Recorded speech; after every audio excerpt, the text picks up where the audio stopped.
Hello everyone, my name is Frida Flower from the Marilyn Magam Center Wellness Garden.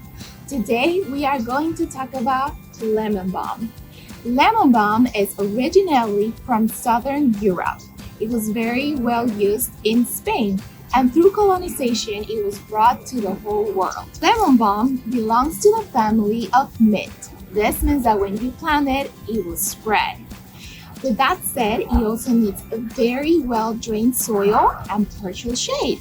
So make sure that it's not in the full sun, which is usually about 8 hours. This herb might have soothing and calming properties. For this reason, you can enjoy lemon balm in tea if you just need to relax and have a good time. As well, you can enjoy lemon balm in certain dessert recipes. That's it for all.